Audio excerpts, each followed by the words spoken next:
So conflict, ugh. Some of us actually shiver at the thought. Some of us are like, all right, it's inevitable, I get it.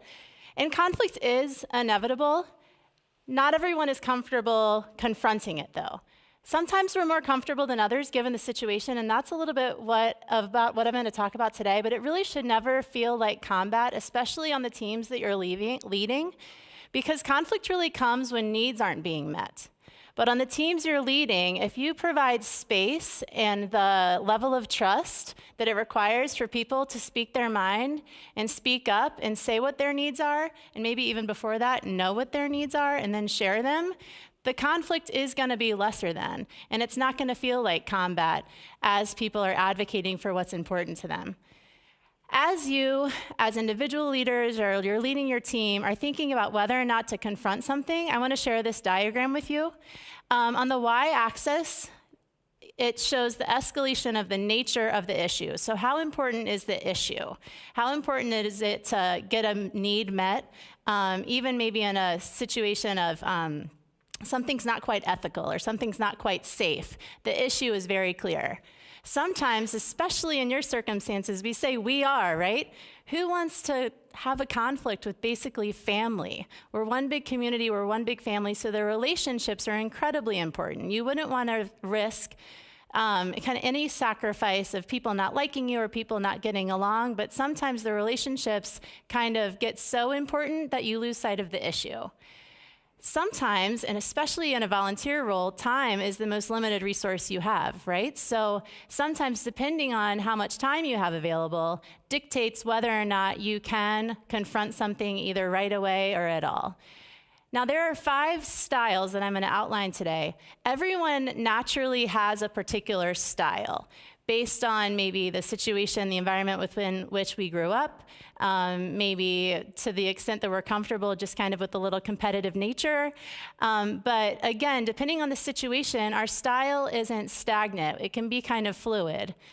The first style, and it is represented here by a lion, just to start off with some good school spirit, but also it does kind of fit the competitive nature, going for the win at all costs.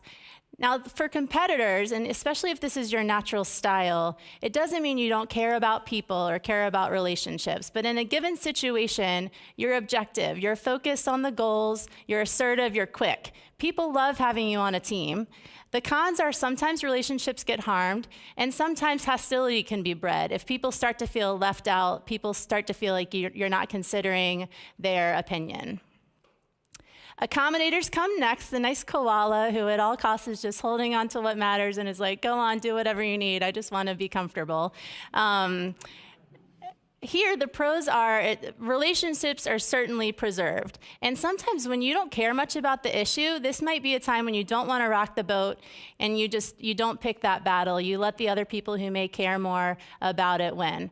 I think of some middle children I know that may have grown up in this situation where maybe they were never asked where they wanted to go for dinner. They're just like, am I getting food there? I'm good. You guys pick.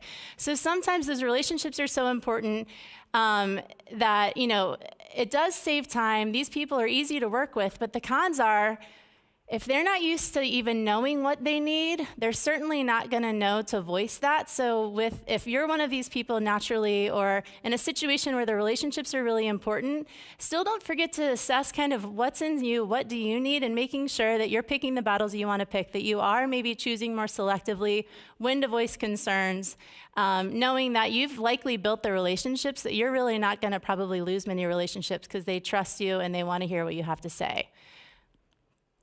Collaborators, they're the sly foxes. So the thing with collaborators, we all probably would love to be collaborators, but it takes the most time and the most energy, which again are sometimes our most limited resources. So collaborators certainly are like pie in the sky, let's go for the win-win, let's see if everyone's needs can be met, we address all issues, and all relationships are going to be preserved. So it's certainly good to aim for that and be a collaborator, but when time gets tight, know that you might have to choke up a little bit, and we'll get to that next. But in general, collaborators go for the win-win. They create mutual trust on the team. They maintain positive relationships along the way, and folks are committed, which is especially important as you guys are working with volunteers. You don't want a lot of turnover. You want people to be in it for a long time and see a lot of growth and development. Compromisers come next, and these are sometimes the collaborators that are crunched for time.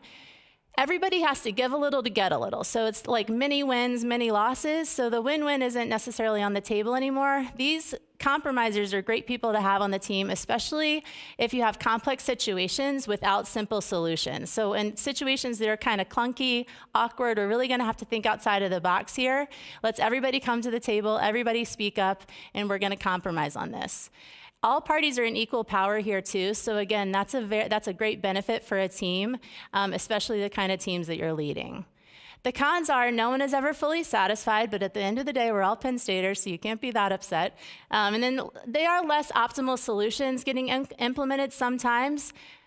One thing here is you can sometimes see conflicts like these coming and give yourself a little bit more time. So still shooting for that win-win to see maybe if those solutions can actually end up being met.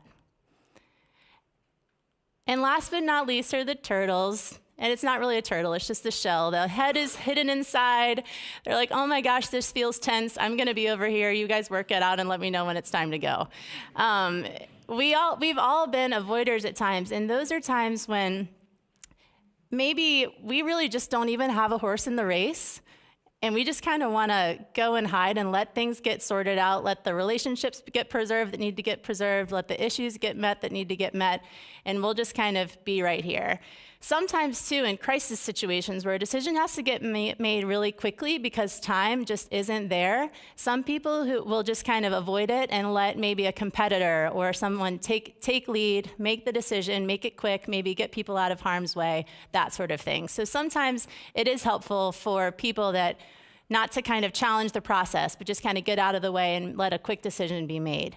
So conflict is certainly not getting escalated by avoiders because they're very far away.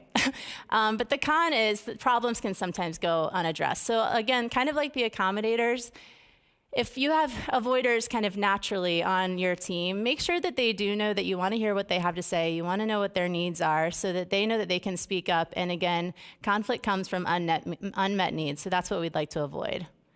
So what's in it for you? You can know your style and you can know your team style. I posted a quiz online. It actually just has 6 questions. It's multiple choice, and depending on how you answer, it shows you what your natural style is and then maybe like a runner-up or 2.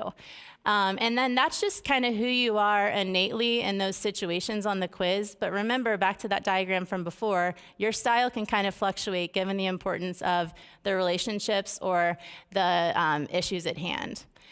Remember to determine what matters most and when. So kind of keep that diagram in your head as you're going through situations and plot yourself and maybe plot someone else and understand how to kind of juxtapose things to shift appropriately, again, to confront things but not let them feel like combat. Again, make time, don't hit and run. Don't leave this session being like, she told me to confront things, so it's always bothered me that you did this and this over here. I think just make time for it. I think you can kind of ease it into your concept again, making sure that people know what's valuable to them and speak up about it, because that balance of power is really what you want to see on a team. So thank you again for your time. I hope this was helpful.